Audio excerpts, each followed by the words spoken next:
नमस्कार.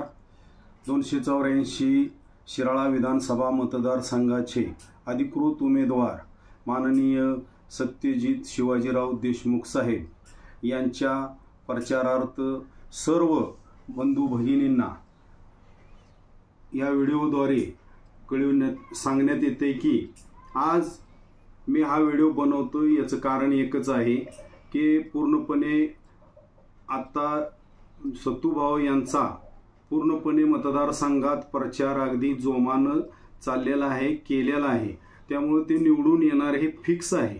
पण हे फिक्स आहे हे कुणाला बघवत नाही. आणि जे पण काही लोक आहेत बाकीचे, मी थोडक्यात व्हिडिओ बनवणार आहे, डायरेक्ट मुद्द्याला हात घालतो, वेळ तुमचा जास्त घेणार नाही. विषय एक असा आहे की या मतदारसंघात जे मानसिंगराव नाईक हे पहिले आमदार होते, त्या आमदारांनी आजपर्यंत 2009 पासून पहिल्यांदा त्यांनी सगळ्यांचा गोड बोलून वापर करून घेतला. आणि जे पण काय पाहिजे हे सगळं आपल्या घरातच पाहिजे. आणि त्यांनी सर्व काही आमदारकी असेल, चेअरमन पद असतील, बँकेचं पद असेल, सगळं आपल्या घरातच घेतले. आणि आत्ता आमचे सत्तूभाऊ हे प्रामाणिक आणि स्वच्छ माणूस असणारा, आणि महत्त्वाचं म्हणजे या शिराळा वाळव्याचा नाग आणि वाघ अशी एक ख्याती होती महाराष्ट्रात. शिराळ्याचा नाग, वाळव्याचा वाघ अशी एक ख्याती होती. शिराळ्याचा नाग म्हणजेच शिवाजीराव नाईक साहेब आणि वाळव्याचा वाघ म्हणजे जयंत पाटील साहेब, अशी ही ख्याती होती. तर ही ख्याती असताना त्या शिवाजीराव नाईक साहेबांच्या कार्यकर्त्यांनी माझं एवढंच सांगणं आहे हात जोडून की तुमचे शिवाजीराव नाईकावर प्रेम असणारे बघून आम्ही सुद्धा शांत बसत होतो. आम्ही नाईक साहेबांच्या विरोधात काम केलेलं आहे, पण नाईक साहेबांचं नाव आलं की आम्ही शांत बसायचं, आम्ही पुढं कुठं जायचं नाही. कारण तो माणूसच सच्चा होता. पण त्या माणसाला सुद्धा, त्या नागाला सुद्धा ह्या मानसिंगराव नाईकांनी गोड बोलून अगदी टुपलीत डालून ठेवला, पूर्ण टुपलीत डालून ठेवलाय. आणि त्या वाघाला पूर्णपणे नागाला संपवलेला आहे. तर ते जे पण कार्यकर्ते आहेत नाईक साहेबांचे, त्यांनी सुद्धा त्याचा जर वचपा काढायचा असेल तर आपल्याला माननीय सत्यजित भाऊ देशमुख यांना निवडून देण्यासाठी आपण सर्वतोपरी प्रयत्न करून त्यांना भरघोस मतानं निवडून देण्यासाठी तुम्ही प्रयत्न करावा. आणि या शिराळा विधानसभा मतदारसंघातील सर्व बंधू भगिनी यांना माझी हात जोडून विनंती आहे, अभी नाही तो कभी नाही हा मौका जाऊन देऊ नका. आणि आपल्या सत्तूभाऊंना निवडून आणण्यासाठी जे पण काय करता येते ते आपण सर्वजण करूया. आणि त्यांनी आमच्या जयंत पाटील साहेबांना सुद्धा आज पूर्णपणे त्यांच्या मागं फिरून शिपूट धरून पूर्ण त्यांच्या सुद्धा पायातल्या, त्या वाघाच्या सुद्धा पायातल्या साखळ्या काढून घेतल्या त्यांनी.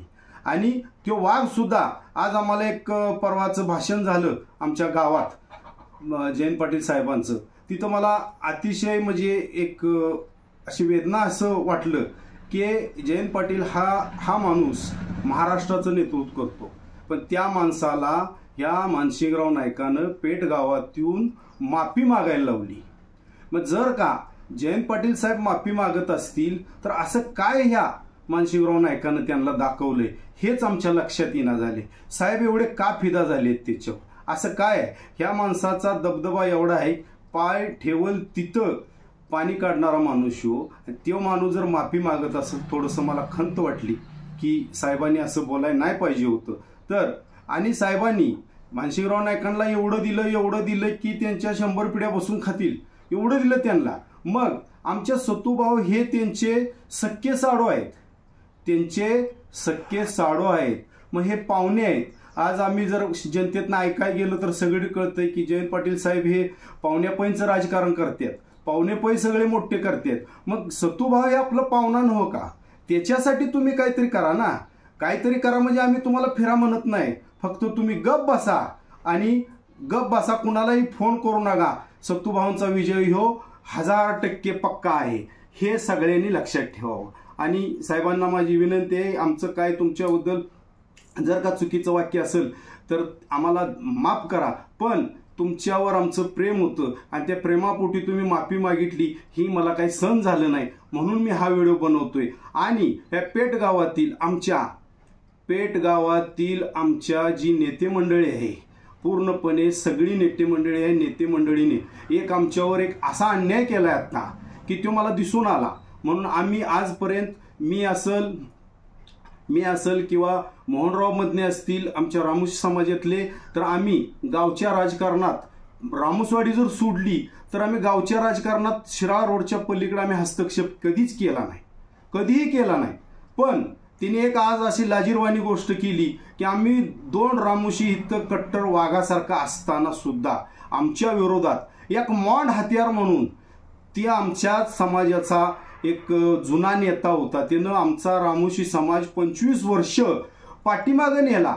तसल्या माणसाला आमच्या नाकावर आणून तुम्ही स्टेजवर बसवला, हे एक चुकीचं केलंय. ही पेठगावच्या नेते मंडळींनी मला आवर्जून सांगायचं आहे. आणि इथून पुढं आम्ही तुम्हाला विश्वासात घेऊन आजपर्यंत कुठलंही काम करत होतो. कुठेही काम करत असताना आम्ही गावच्या पोडऱ्यांची कुठेही इज्जत घालवली नाही. पण तुम्ही आज आमची रामोशांची इज्जत घालवली की तो माणूस तुम्ही स्टेजवर आणला.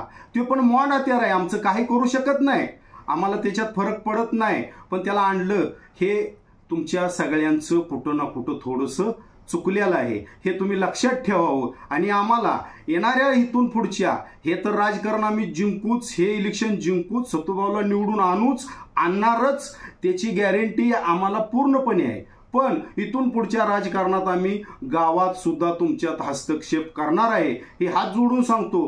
की तुम्ही पण आता हे ऐलान केलेलं आहे, आम्ही पण करतोय. आणि गावच्या राजकारणात इथून पुढं आम्ही लक्ष घालणार आहे. मोहनराव मदने आणि मी बाळ जाधव, हे पण सगळ्यांनी लक्षात ठेवावं. एवढंच बोलतो. आणि तुम्हाला आजपर्यंत जी झालं नाही तो इतिहास आम्ही घडवणार आहे. सत्यजित